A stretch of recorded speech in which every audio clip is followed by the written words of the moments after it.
ইন্নাল হামদুলিল্লাহ ওয়াসসালাতু ওয়াসসালামু আলা রাসূলিল্লাহ ওয়া আলা আলিহি ওয়া সাহবিহি ওয়া মান ওয়ালা।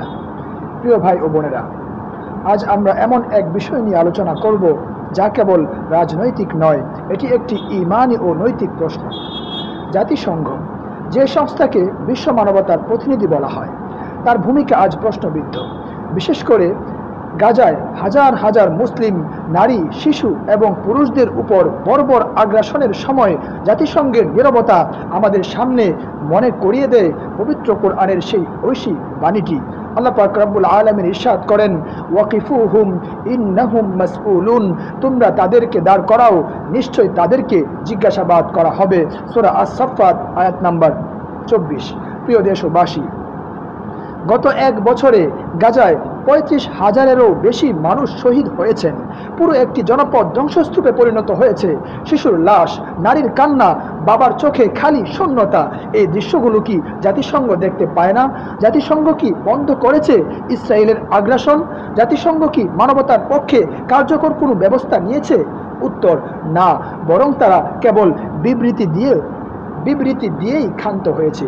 প্রিয় দেশবাসী, মুস্তাদরাকে হাকিমে উল্লেখ করা হয়েছে, মানলাম ইয়াহতাম্মু বিআমরিল মুসলিমিন ফালাইসা মিনহুম, যে মুসলমানদের দুঃখে শামিল হয় না সে তাদের অন্তর্ভুক্ত নয়। প্রিয় দেশবাসী, বাংলাদেশ একটি ইসলাম প্রিয় জাতি।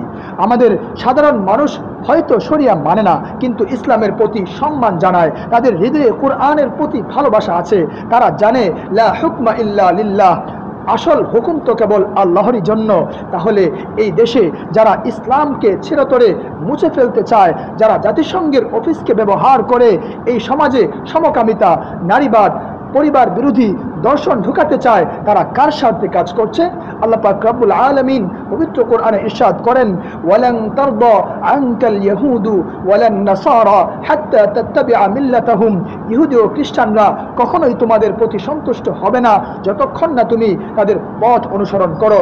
সূরা আল বাকারা আয়াত নাম্বার 120। প্রিয় দেশবাসী, আজ আমরা জানি তথ্য প্রযুক্তির মাধ্যমে জাতিসংঘের বড় অংশই পশ্চিমা শক্তির প্রভাবাধীন। তাদের বাজেট, রেজুলিউশন, নিরাপত্তা কাউন্সিল সবই পশ্চিমের হাতের খেলনা।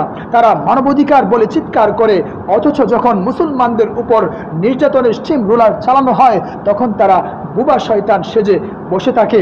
প্রিয় দেশবাসী, গুগল করলে পাওয়া যাবে জাতিসংঘের নিরাপত্তা পরিষদে ইসরায়েলের বিরুদ্ধে 36 বার ভেটো দিয়েছে আমেরিকা। জাতিসংঘ কখনোই ফিলিস্তিনের স্বাধীনতা সত্যিকারে কার্যকর হোক সেটা তারা চায় না। প্রিয় দেশবাসী, সুতরাং এই জাতিসংঘ আমাদেরকে কি দিবে? প্রিয় দেশবাসী, আমরা বাংলার জনগণ, আমাদের হৃদয়ে কোরআন, আমাদের মাথা কখনোই অবনত হবে না কোনো পশ্চিমা শক্তির সামনে।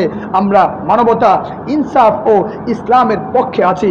জাতিসংঘের নামধারী ফিতনা যদি আমাদের দেশে অন্যায় সংস্কৃতি চাপিয়ে দিতে চায়, তাহলে আমরা দ্ব্যর্থহীন কণ্ঠে বলবো, কুল ইন্না সালাতি ওয়া নুসুকি ওয়া মাহইয়ায়া ওয়া মামাতি লিল্লাহি রাব্বিল আলামিন, বলো হে, নিশ্চয় আমার নামাজ, আমার কুরবানি, আমার জীবন ও মৃত্যু সবকিছুই আল্লাহর জন্য, যিনি সকল জগতের প্রতিপালক। সূরা আল আনআম আয়াত নাম্বার 162। প্রিয় দেশবাসী, বিশেষ করে ইয়াং জেনারেশনের ভাই ও বোনদের প্রতি দৃষ্টি আকর্ষণ করছি, আপনারা গবেষণা করুন, ফেসবুকে, ইউটিউবে, রাস্তায় জাতিসংঘের মুখোশ উন্মোচন করুন, সরকারের কাছে জোর দাবি তুলুন জাতিসংঘের অফিস ও কার্যক্রম পুনর্মূল্যায়ন করার জন্য ইসলামের পক্ষে যুক্তির সাথে দাঁড়ান।